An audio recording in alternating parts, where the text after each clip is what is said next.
बिहार के पूर्व उप मुख्यमंत्री दिवंगत नेता सुशील कुमार मोदी ने पिछले साल राहुल गांधी पर मोदी सरनेम केस दर्ज करवाया था।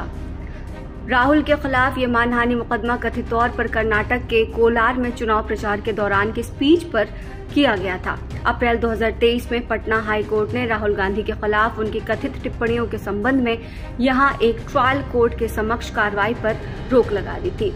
इस दौरान राहुल गांधी की तरफ से दलील दी गई थी कि उन्हें पहले ही गुजरात की एक कोर्ट द्वारा इसी तरह के मामले में दोषी ठहराया जा चुका है, इसलिए उन पर दोबारा उसी अपराध के लिए मुकदमा नहीं चलाया जा सकता।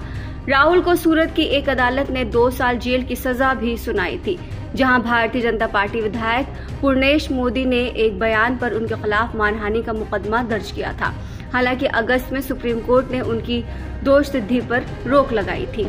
सुशील मोदी के मामले में पटना हाईकोर्ट द्वारा लगाया गया स्टे इस साल 15 मई तक था।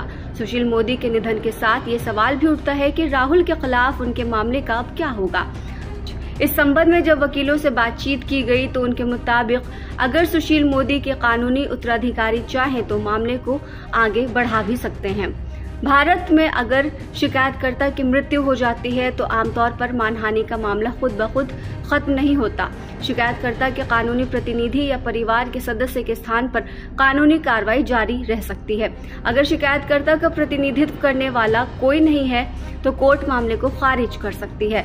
मानहानि के मामले को एक शिकायत मामले के रूप में चलाया जाता है, यानी अभियोजन चलाने वाला कोई राज्य नहीं बल्कि शिकायतकर्ता ही होता है। शिकायतकर्ता की मौत पर अगर उसने अपने खिलाफ मानहानि की शिकायत की है तो मुकदमा न चलाए जाने पर शिकायत अपनी मौत मर सकती है। वहीं एक और स्थिति ये भी हो सकती है कि शिकायतकर्ता के उत्तराधिकारी मामले को आगे बढ़ाना चाहते हैं, जो इस मामले में एक आपराधिक मानहानि का मामला हो।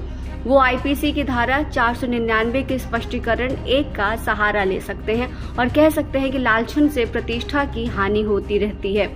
वो प्रतिस्थापन की मांग कर सकते हैं और मामले को आगे बढ़ा सकते हैं।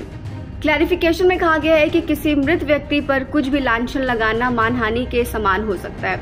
अगर लांछन जिंदा रहने पर उस व्यक्ति की प्रतिष्ठा को नुकसान पहुंचाता है और उसके परिवार या अन्य करीबी रिश्तेदारों को नुकसान पहुंचाने का इरादा रखता हो तो।